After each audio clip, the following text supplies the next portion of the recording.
আসসালামু আলাইকুম, আমন্ত্রণ জানাচ্ছি মাই টিভির রাতের সংবাদে। আর আপনাদের সঙ্গে রয়েছে আমি কামরুন্নাহার আজাদ স্বপ্না। শুরুতেই সংবাদ শিরোনাম। অমিক্রন আক্রান্ত দেশ থেকে এলেই কোয়ারেন্টাইন বাধ্যতামূলক, জানালেন স্বাস্থ্যমন্ত্রী। আগত 240 জনের কাউকে শনাক্ত করা যায়নি। কাল থেকে ঢাকায় শিক্ষার্থীদের বাসে হাফ ভাড়া কার্যকর, জানালো মালিক সমিতি। রামপুরা সহ কয়েক জায়গায় সড়ক অবরোধ করে বিক্ষোভ। লেদাকে বিদেশে চিকিৎসার সুযোগ না দিলে সরকার পতন আন্দোলন, হুঁশিয়ারি ফখরুলের। বিএনপি চাইলেও পতন হবে না, বললেন কাদের। নারায়ণগঞ্জ সিটি নির্বাচন 16 জানুয়ারি, সব কেন্দ্রে ভোট হবে ইভিএমে, জানালেন ইসি সচিব। একই দিন টাঙ্গাইল 7 আসনের উপনির্বাচন। শুনছিলেন শিরোনাম, যাব বিস্তারিত সংবাদে। শুরুতেই করোনা ও অমিক্রন প্রসঙ্গ। করোনা ভাইরাসের নতুন ভ্যারিয়েন্ট অমিক্রন প্রতিরোধে সরকার প্রস্তুত জানিয়ে স্বাস্থ্যমন্ত্রী জায়েদ মালিক বলেছেন, অমিক্রন আক্রান্ত দেশ থেকে এলেই বাধ্যতামূলক কোয়ারেন্টাইনে থাকতে হবে। সশস্ত্র বাহিনীর তত্ত্বাবধানে কোয়ারেন্টাইন হবে। অমিক্রন প্রতিরোধে করণীয় নির্ধারণে সচিবালয়ে দুপুরে 18 মন্ত্রণালয়ে সমন্বিত বৈঠকের পর সাংবাদিকদের তিনি এসব কথা বলেন। দক্ষিণ আফ্রিকা থেকে গত এক মাসে দেশে আসা 240 জনের কাউকেই এখনও শনাক্ত করা যায়নি বলেও জানান জায়েদ মালিক। মোবাইল করিমের রিপোর্ট। করোনার নতুন ভেরিয়েন্ট ছড়ানো রোধে সতর্ক অবস্থানে দেশের স্বাস্থ্য মন্ত্রণালয়। দুপুরে সচিবালয়ে স্বাস্থ্য মন্ত্রণালয়ে করোনার নতুন ভেরিয়েন্ট ওমিক্রন প্রতিরোধে করণীয় সভা শেষে গণমাধ্যমের মুখোমুখি হন স্বাস্থ্যমন্ত্রী।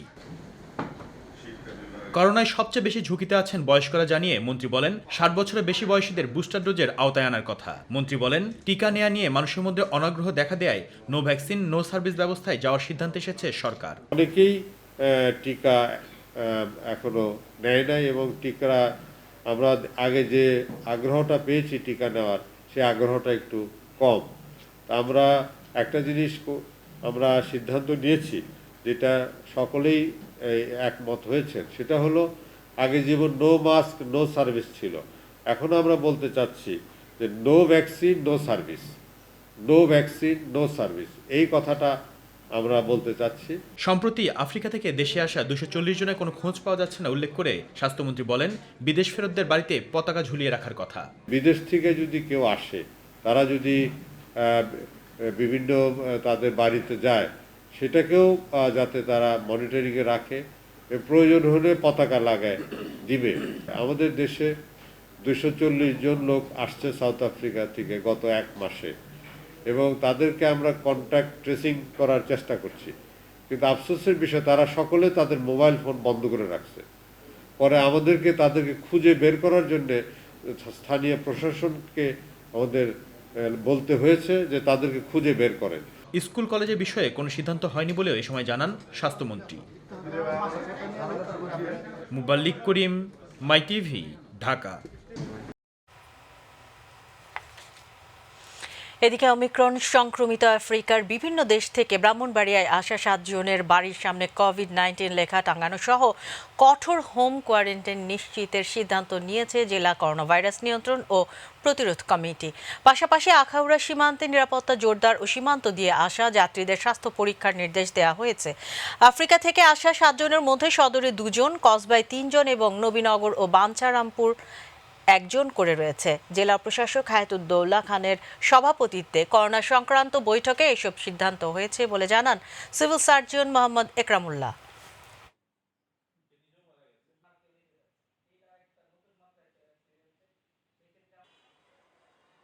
যে সংক্রমণ বিস্তার না ঘটে, সেজন্য হোম কোয়ারেন্টাইনের যথাযথ ব্যবস্থা আমরা নিব। আমাদের আখাউড়া যে স্থলবন্দর রয়েছে, সেখানে আমাদের মেডিকেল টিম কাজ করছে। সেই মেডিকেল টিম স্ক্রিনিংয়ের মাধ্যমে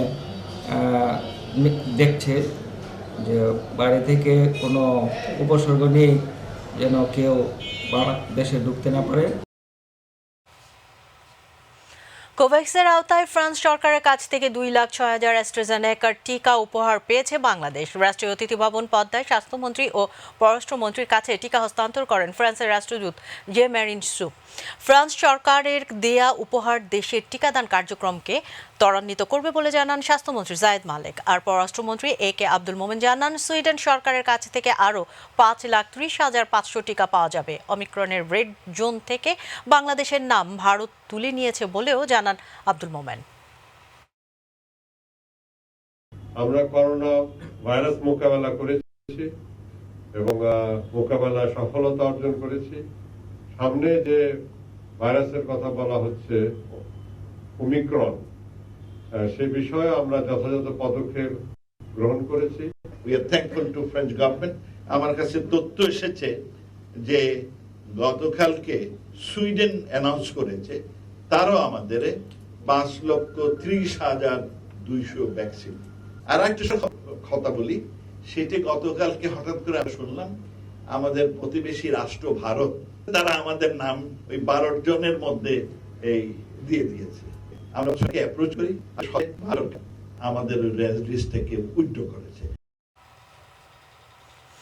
শিক্ষার্থীদের হাফ ভাড়া ও রাজপথে অবস্থান প্রসঙ্গ। শিক্ষার্থীদের আন্দোলনের মুখে অবশেষে বেসরকারি বাসেও হাফ ভাড়া কার্যকরের সিদ্ধান্ত নিয়েছে ঢাকা সড়ক পরিবহন মালিক সমিতি। আগামীকাল 1 ডিসেম্বর থেকে এই সিদ্ধান্ত কার্যকর হবে। সকালে সংবাদ সম্মেলনে এই সিদ্ধান্তের কথা জানান ঢাকা সড়ক পরিবহন মালিক সমিতির মহাসচিব খন্দকার এনায়েতুল্লাহ।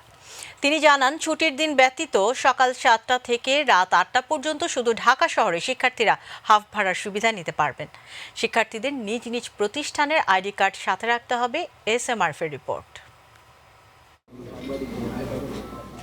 শিক্ষার্থীদের হাফ ভাড়া কার্যকরের বিষয়ে সিদ্ধান্ত জানাতে ঢাকা সড়ক পরিবহন মালিক সমিতির এই সংবাদ সম্মেলন।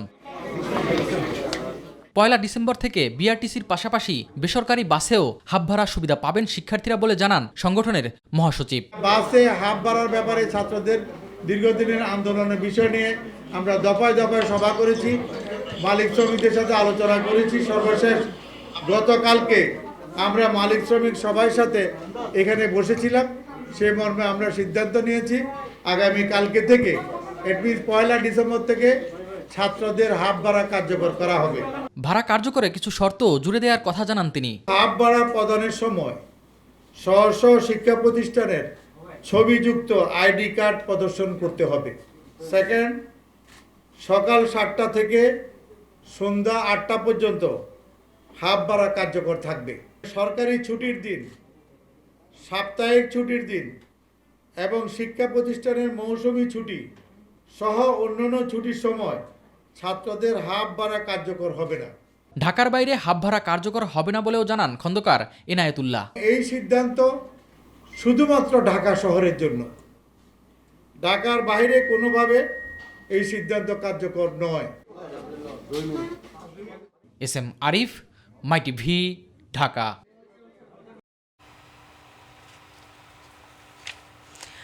রাজধানীতে সড়ক দুর্ঘটনায় শিক্ষার্থী মাইনুদ্দিনের মৃত্যুর ঘটনার বিচার এবং নিরাপদ সড়কের দাবিতে রামপুরা সহ বিভিন্ন স্থানে সড়ক অবরোধ করেছে শিক্ষার্থীরা। জড়িতদের দৃষ্টান্তমূলক শাস্তি চেয়ে সকাল থেকে শুরু হয় বিক্ষোভে যোগ দেয় শত শত শিক্ষার্থী। এতে ঢাকার বিভিন্ন রুটে বন্ধ হয়ে যায় গণপরিবহন চলাচল। সোমবার রাতে রামপুরায় 2 বাসের প্রতিযোগিতায় ঘটনাস্থলেই মারা যায় শিক্ষার্থী মাইনুদ্দিন।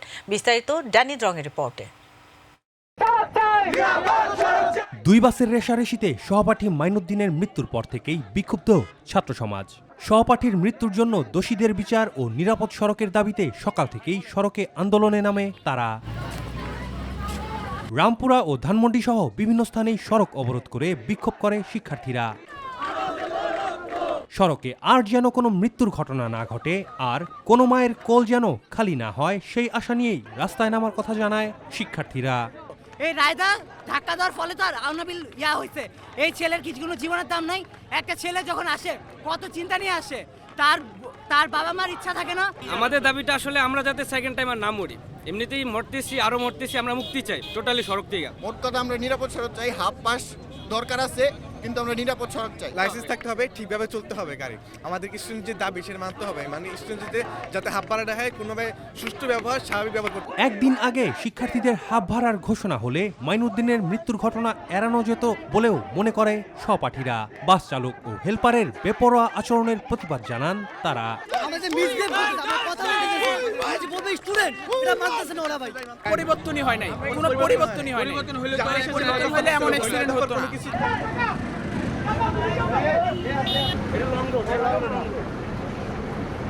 অ্যাম্বুলেন্সগুলো বা যারা রোগী আছে তাদেরকে আমরা আগে দিয়ে দিচ্ছি। হ্যাঁ, ভোগান্তি যাতে না হয় সেই কথা মাথায় রেখে আমরা এই লাইনটা তৈরি করতেছি। আমাদের শুধু ইমার্জেন্সি লাইন আছে, ইমার্জেন্সি লাইন দিয়ে যারা রোগী, পরীক্ষার্থী, স্কুল কলেজ ভার্সিটি যারা পরীক্ষার্থী আছে তাদের আমাদের উন্মুক্ত করে দিচ্ছি। 3 বছর আগে নিরাপদ সড়কের দাবিতে শিক্ষার্থীরা যেভাবে রাস্তায় নেমেছিল, ঠিক একইভাবে আজও তারা রাস্তায়। তারা বলছে সড়ক এখনো নিরাপদ নয়, কারণ সড়কে হত্যার বিচার হয় না। কবে হবে সড়ক মৃত্যুর আতঙ্কবিহীন, সেই প্রশ্ন সবার। ড্যানি দ্রং, মাই টিভি, ঢাকা। এবার রাজনৈতিক প্রসঙ্গ।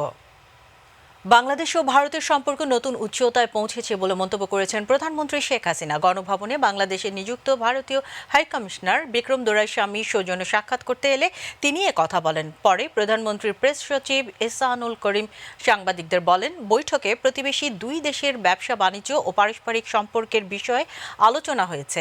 এ সময় হাই কমিশনার 1972 সালে তোলা বঙ্গবন্ধু শেখ মুজিবুর রহমানের একটি বিরল ছবি প্রধানমন্ত্রীর কাছে হস্তান্তর করেন। তিনি কিছু অডিও, ভিডিও এবং সংবাদপত্রের কাটিং পেন ড্রাইভে করে প্রধানমন্ত্রীকে দেন। জাতির পিতা জন্মশতবার্ষিকী এবং স্বাধীনতার সুবর্ণ জয়ন্তীতে ভারতের রাষ্ট্রপতি বাংলাদেশ সফর করবেন বলেও জানান Vikram Doraiswami. Ambassador at large Mohammad Ziauddin ও প্রধানমন্ত্রীর মুখ্য সচিব ডক্টর আহমেদ কায়কাউস উপস্থিত ছিলেন।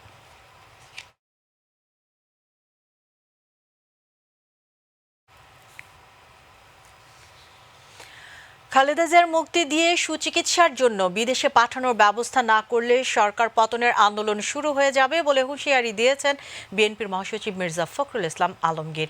বিকেলে রাজধানীর নয়াপল্টন বিএনপির কেন্দ্রীয় কার্যালয়ের সামনে ঢাকা মহানগর উত্তর ও দক্ষিণ বিএনপির আয়োজিত বিভাগীয় সমাবেশে প্রধান অতিথির বক্তব্যে তিনি এই হুঁশিয়ারি দেন। খালেদা জিয়া অসুস্থতায় কথা তুলে ধরে মির্জা ফখরুল বলেন, তার কিছু হলে সরকারকেই দায় বহন করতে হবে।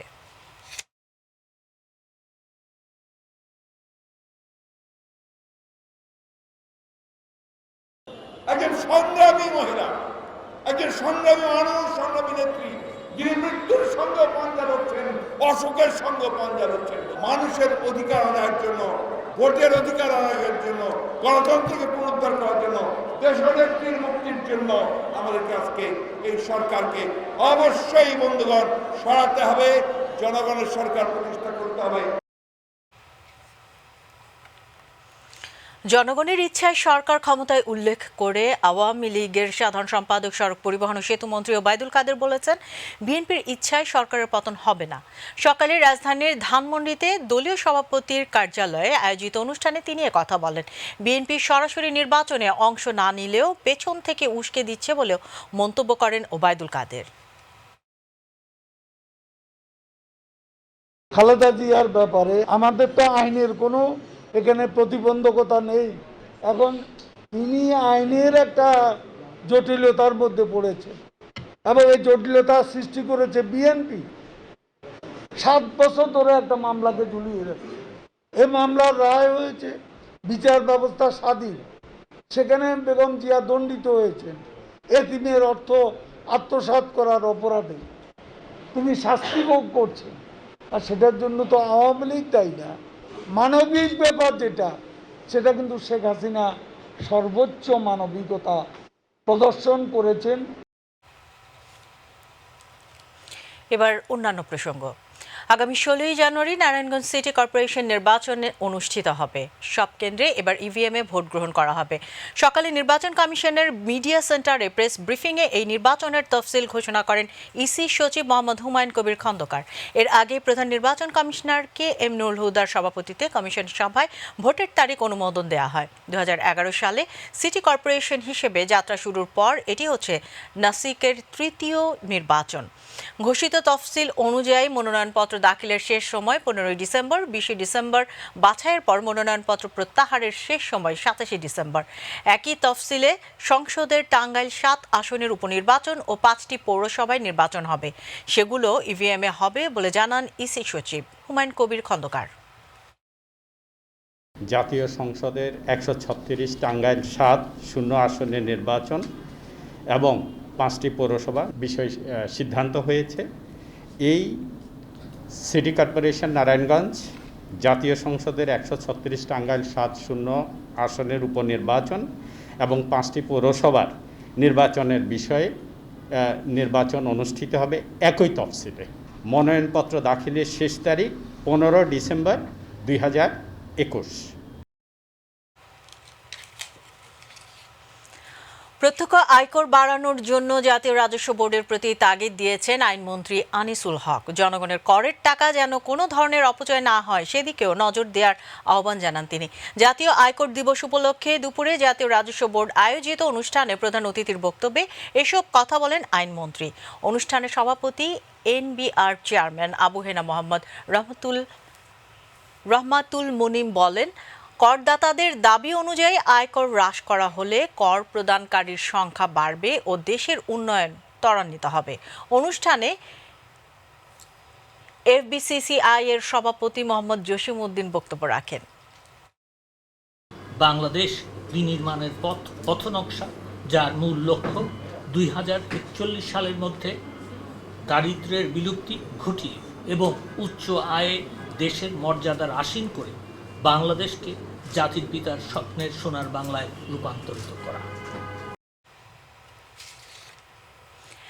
জেমস ওয়েব স্পেস টেলিস্কোপ, যাকে বলা হচ্ছে মহাকাশ দেখার নতুন চোখ, মানুষের দৃষ্টিসীমার বাইরের মহাব্রহ্মাণ্ড এতদিন দেখে আসছিল হাবল স্পেস টেলিস্কোপ। নাসার দাবি, James Webb space telescope Hubble space টেলিস্কোপের চেয়ে অনেক বেশি আধুনিক, যেটি মহাকাশ গবেষণায় বৈপ্লবিক পরিবর্তন নিয়ে আসবে। অন্তত শক্তিশালী অ্যারিয়ান 5 ইসিকে রকেটে চেপে এটি মহাকাশে পাড়ি জমাবে আগামী 22 ডিসেম্বর। সাপ্তাহিক আয়োজন মাইটেক এ আরও জানাচ্ছেন মুবাল্লি করিম। গভীরভাবে মহাকাশ পর্যবেক্ষণের জন্য নাসা হাবল স্পেস টেলিস্কোপ পাঠিয়েছিল 1990 সালের 24 এপ্রিল। এটি বসানো আছে ভূপৃষ্ঠ থেকে 550 কিলোমিটার উঁচুতে। এই টেলিস্কোপের কল্যাণে গত 3 দশকে মহাকাশ বিজ্ঞান খুব দ্রুত গতিতে এগিয়েছে।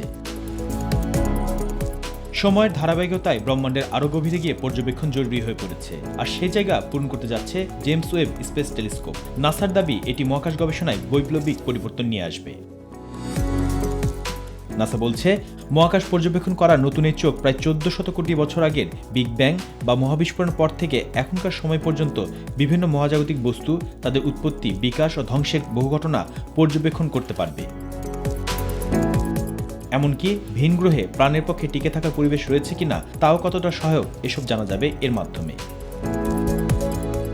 মহাকাশের যে জায়গায় এই অবলোহিত রশ্মি টেলিস্কোপটিকে বসানো হবে সেই জায়গা পৃথিবী থেকে 10 লাখ মাইল বা 15 লাখ কিলোমিটার দূরে। উৎক্ষেপণের পর সবকিছু ঠিকঠাক চললে সেই পথ পাড়ি দিতে প্রায় 1 মাস সময় লাগবে। সেখানে পৌঁছে তার আয়নাগুলো ও সানশিট খুলতে এবং অন্যান্য যন্ত্রাংশ চালু করতে সময় লাগবে অন্তত আরও 6 মাস। অ্যারিয়ান 5 ইসিএ রকেটে চেপে এটি মহাকাশে পাড়ি জমাবে আগামী 22 ডিসেম্বর। $10 বিলিয়ন খরচ করে তৈরি করা এই টেলিস্কোপে রয়েছে মূলত 6টি যন্ত্র, যা বিজ্ঞানীদের আবিষ্কার করা বিভিন্ন যন্ত্রপাতির মধ্যে অন্যতম। হাবল টেলিস্কোপকে কয়েক দফা মেরামত করা গেলেও জেমস ওয়েবের দূরত্ব বেশি হয় এটি আর মেরামত করার সুযোগ থাকবে না। হাবলের একটা আয়না রয়েছে, জেমস ওয়েবের থাকছে 18টি। ভালো ছবি তুলতে সক্ষম করার জন্য যেখানে স্বর্ণ ব্যবহার করা হয়েছে, এগুলো মহাকাশে একটি আরেকটির সঙ্গে জোড়া লাগবে, তখন এর আকার হবে হাবলের আয়নার 3 গুণ। বিশেষজ্ঞদের ধারণা, জেমস ওয়েব স্পেস টেলিস্কোপই হবে মহাকাশ গবেষণা সংস্থা নাসা, এসা, সিএসএ, ইসরো, জাপানের জাক্সা ও রাশিয়ার রসকসমসের পর্যবেক্ষণ ও গবেষণার প্রধান অবলম্বন।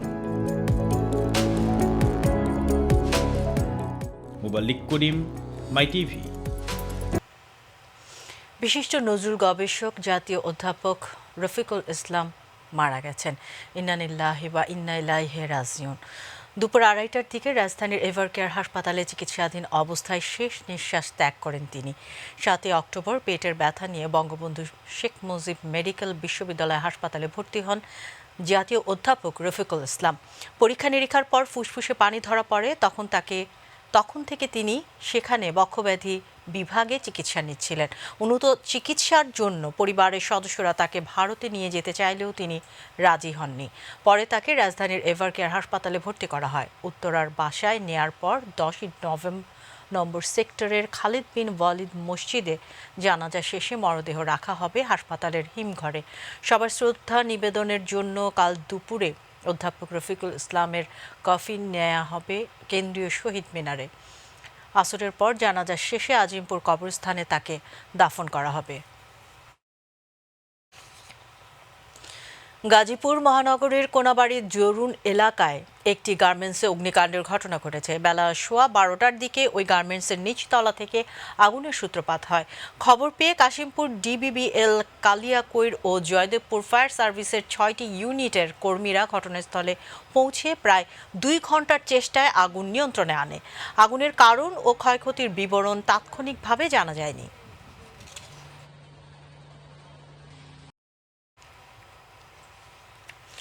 নড়াইল কৃষক মফি শেখ হত্যা মামলায় এক যুবকের ফাঁসির আদেশ ও 50,000 টাকা জরিমানা করেছেন আদালত। এছাড়া 3 জনের যাবজ্জীবন কারাদণ্ড ও 50,000 টাকা করে জরিমানা অনাদায়ে আরও 1 বছরের বিনাশ্রম কারাদণ্ড দিয়েছেন আদালত। সকালে নড়াইল জেলা ও দায়রা জজ মুন্সি মশিয়ার রহমান এ দণ্ডাদেশ দেন। সাজাপ্রাপ্ত আসামিরা হলেন জামিনুর রহমান মোল্লা এবং যাবজ্জীবন সাজাপ্রাপ্ত আসামিরা হলেন সাদ্দাম হোসেন শুভ, শহীদ মোল্লা ও সাত্তার মোল্লা।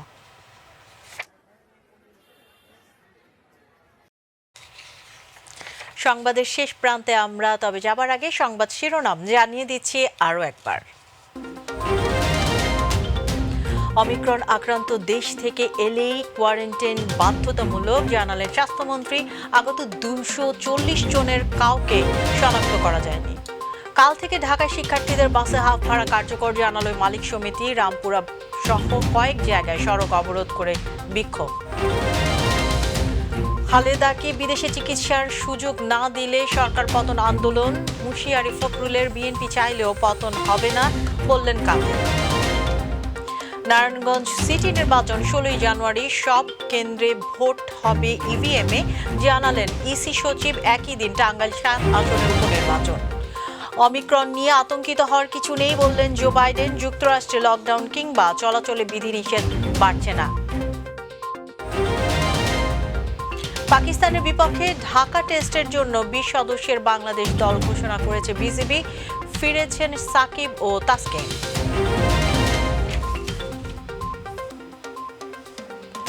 সঙ্গে থাকার জন্য ধন্যবাদ। এছাড়া ইউটিউবে মাই টিভি সংবাদ পেতে ভিজিট করুন youtube/mytvbd নিউজ এবং আমাদের অনুষ্ঠান দেখতে ভিজিট করুন youtube/mytv বাংলা, facebook/mytv বাংলা। আমাদের পরবর্তী সংবাদ রাত 9:30 দেখার আমন্ত্রণ জানিয়ে বিদায় নিচ্ছি। দর্শক, করোনা সংক্রমণ রোধে সবাই সতর্ক থাকুন, মাস্ক পরুন, স্বাস্থ্যবিধি মেনে চলুন। এরই সাথে শেষ করছি আমি কামরুন নাহার আজাদ স্বপ্না। আল্লাহ হাফেজ।